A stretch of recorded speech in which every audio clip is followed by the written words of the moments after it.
when we first moved into that house, I wanted to believe it was just another move, another set of walls that would eventually feel like home.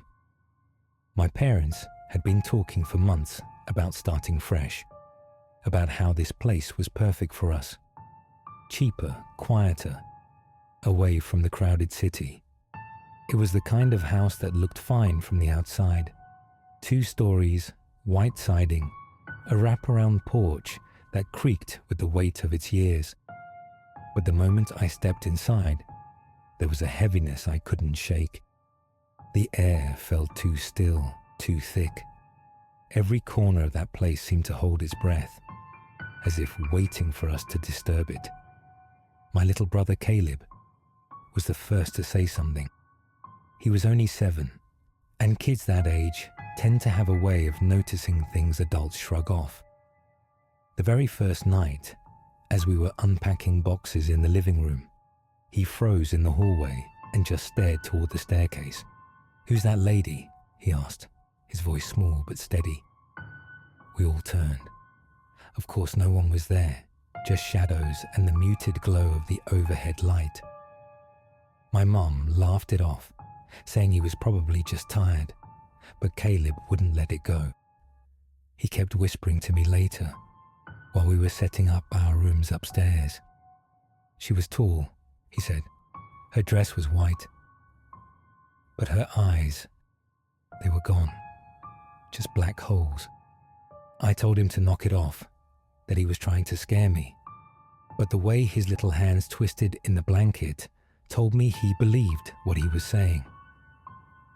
The first week passed without much happening, at least nothing anyone else noticed. But I felt it. The silence in that house had a way of pressing in, of making every creak in the floorboard sound like footsteps. I couldn't sleep without the lamp on, and even then, I woke up constantly, my heart pounding, like someone was standing in the corner of my room just out of sight. It was on the 8th night that I truly understood what Caleb meant. I woke up to the feeling of breath against my face. Not warm, human breath, but something dry and brittle, like the faint rush of air you hear when wind snakes through cracks in old wood. My eyes shot open, and for a split second, I thought it was just a dream. But then I saw her, a woman, leaning over me so close that her nose nearly brushed mine. Her skin was pale to the point of grey, her hair hanging in stringy strands that framed her face like a tattered veil. But it was her eyes that made my stomach lurch. They weren't eyes at all, just empty sockets, black and cavernous, swallowing what little light my lamp cast across the room. She whispered something, and the sound was worse than her presence. It wasn't a voice. It was like leaves tearing apart in the wind, dry and harsh. I couldn't understand the words, but the sound burrowed into me. I screamed. By the time my parents rushed in, she was gone. They told me it was a nightmare. That stress from the move was messing with my head. Caleb, though, he just sat on the edge of his bed in the room next to mine, wide-eyed and pale. "You saw her, didn't you?" he asked softly when they left.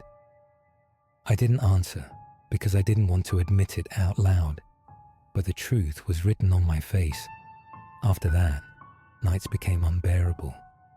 Caleb refused to sleep unless I let him stay in my room, and even then, we'd both wake up at random hours to the sound of her pacing in the hall. The boards would creak slowly, deliberately, back and forth, back and forth. We'd lie there frozen, listening, too terrified to move. During the day, the house wasn't much better. Shadows seemed to pool in the corners, lingering even when sunlight streamed through the windows. Sometimes I'd catch a glimpse of her in reflections, the streaky bathroom mirror, the dark surface of the television screen, always behind me, always still, watching. It got worse when Caleb started sleepwalking. At first, it was just little things. Finding him standing in the hallway at 3 in the morning, eyes half closed, mumbling words I couldn't understand. But one night, I woke up to find him standing at the foot of my bed, staring at me with a blank expression. "She wants you," whispered, though his lips barely moved. "She's waiting." I shook him awake, but he had no memory of it the next day. By the second month, I was barely sleeping at all. Every time I closed my eyes, I'd feel that dry, brittle breath against my skin. Every night, I'd wake up expecting her face to be inches from mine again. And sometimes, she was. One night, I couldn't take it anymore. I crept downstairs around midnight, thinking maybe if I sat in the living room with the TV on, I could trick my brain into relaxing. But as soon as I reached the bottom of the staircase, I froze. She was standing in the front doorway. Her body was long and stiff, her arms hanging unnaturally at her sides. That white dress, filthy now, frayed at the edges, brushed the floorboards, and her head slowly tilted toward me, as if the sound of my breath had drawn her attention. I tried to move, but my legs wouldn't listen. It was only when she started gliding forward, her feet not touching the ground, that my body finally obeyed. I bolted back upstairs, slammed the door to my room, and pressed my back against it. Caleb woke up to my sobbing. He didn't even ask what happened. He just crawled under the blanket beside me and whispered, "She doesn't like when you leave." That was the breaking point. I begged my parents to move again, told them I couldn't stay in that house another night, but they brushed it off as imagination. Even when Caleb started getting sick, dark circles under his eyes, constant fatigue, stomach aches they couldn't explain. They refused to believe it was anything other than stress or maybe a virus. The last night was the worst. I woke up to the sound of Caleb's voice. At first, I thought he was talking in his sleep again, but when I looked over, his bed was empty. Panic surged through me as I scrambled out of bed and ran into the hallway. The house was silent, except for his voice drifting from downstairs. I followed it, every step on the staircase feeling heavier than the last. When I reached the bottom, I saw him. He was standing by the front door, just like she had been that night, and she was right behind him. Her bony fingers rested on his shoulders, her hollow eyes locked on me. Caleb's lips moved, repeating the same words over and over, though I couldn't understand them. It sounded like another language, guttural and broken. "Let him go," I choked out. The woman tilted her head, her hair spilling forward in greasy clumps. That dry whisper filled the room again, and this time I understood one word, just one. Stay. The lights flickered. The air grew so cold that my breath fogged in front of me. Caleb's knees buckled, and I ran to him, pulling him away from her grasp. For a moment, her hands tightened, and I thought she'd rip him away from me. But then, as suddenly as she appeared, she was gone. We moved out the next morning. My parents still don't know the full story. They wouldn't believe me if I told them. Caleb barely talks about it anymore, though sometimes I catch him staring at dark corners with a look that makes my stomach turn. Even now, in a different house, years later, I still wake up in the middle of the night expecting to see her face hovering inches from mine. I still hear her whisper when the wind rattles the windows. And sometimes, when I pass a mirror, I swear I see her standing just behind me, waiting.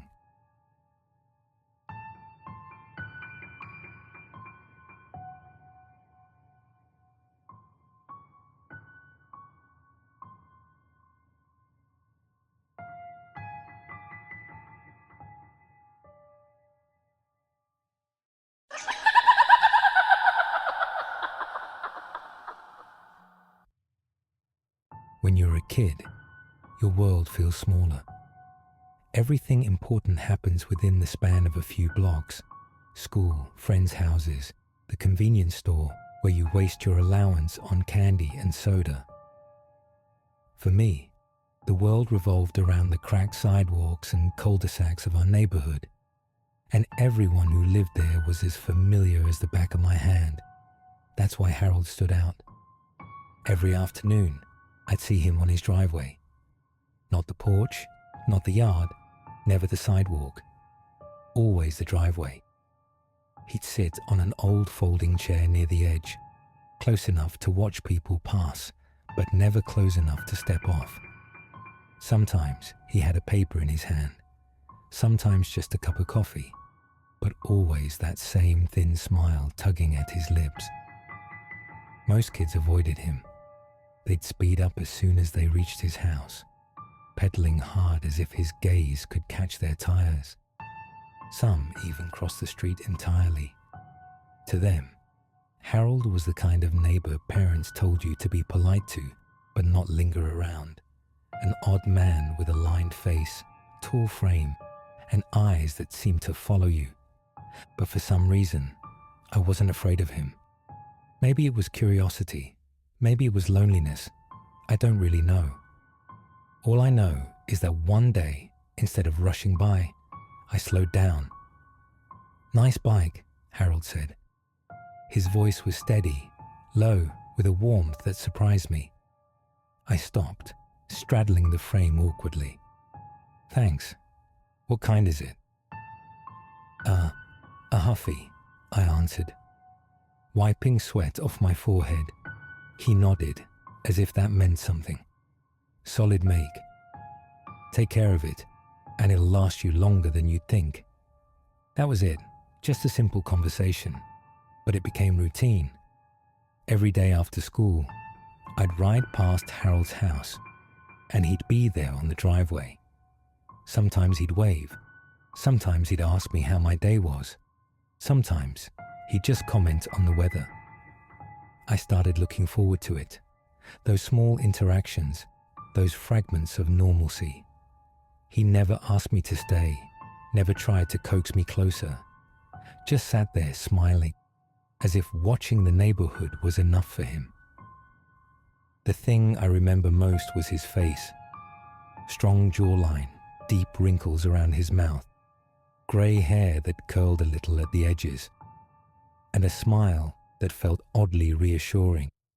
But most of all, his skin was smooth, unbroken, like he'd lived a life untouched by scars. That detail wouldn't matter until much later. Weeks passed, then months. The seasons shifted, and still, Harold never left that driveway. Rain or shine, hot or cold, there he'd be. I asked my parents about him once, over dinner. "Oh, Harold," my dad said. "Quiet man. Keeps to himself. Nothing wrong with that." My mom just shrugged. "Don't bother him too much, all right? He's probably got his reasons." I didn't think much of it. Why would I? Kids don't question the things that become part of their everyday rhythm. Harold was just Harold, the man on the driveway. Then one day, he wasn't there. I rode past, expecting to see his chair in his usual spot, but the driveway was empty. I slowed down, almost disappointed. Maybe he was sick. Maybe he was inside watching TV or napping. The next day, still no Harold. The day after that, nothing. A week passed, and the absence began to bother me. So I did something I'd never done before. I stopped in front of his house, leaned my bike against the mailbox, and walked up the driveway. The folding chair was still there, folded neatly and leaned against the garage. But the garage door was shut, the curtains in the front windows drawn. The house felt lifeless, too quiet compared to the gentle hum of lawnmowers and barking dogs that usually filled our street. I was about to leave when I noticed a woman tending to the flower bed on the side of the house. She was older, maybe in her late 60s, with hair pulled back in a bun and gardening gloves covering her hands. "Excuse me," I said, my voice cracking with nerves. "Do you know when Harold will be back out?" She looked up sharply, her brows knitting together. "Harold?" "Yeah, he usually sits out here," I said, gesturing toward the driveway. The woman's face softened with something I didn't expect: pity. She set down her trowel, pulled off her gloves, and wiped her hands on her jeans. "I'm Harold's wife," she said gently. "But, sweetheart, Harold passed away last year." I stared at her, waiting for the punchline, waiting for her to laugh and tell me she was joking. But she didn't. She just looked at me with sad eyes, her lips pressed tight. "No, that's not right," I stammered. "I talked to him yesterday and the day before that. He was out here on the driveway. He told me about my bike." She shook her head slowly. "Honey, Harold hasn't sat on this driveway in a long time." I don't remember what I said after that. I think I mumbled something about being sorry and stumbled back to my bike. The world felt off-kilter, like the sidewalk was tilting beneath me. I rode home fast, my chest tight, my thoughts racing. That night, I couldn't sleep. I kept replaying every conversation in my head. The way Harold's voice carried on the breeze, the way he smiled, the way he never moved from that spot. It had all felt so real, too real. But the worst part came later, when I couldn't stop myself from going back. A few days after talking to his widow, I found myself pedaling past Harold's house again, my stomach tight with dread. The driveway was empty at first, but as I slowed, I saw movement. He was there, sitting in that same folding chair, his posture tall, his eyes fixed on me. He smiled, like nothing had changed, like we'd never missed a day. I froze, my hands gripping the handlebar so hard my knuckles ached. "Nice bike," Harold said. His voice was exactly the same. Low, warm, steady. But now, when I looked closer, I saw something I hadn't noticed before.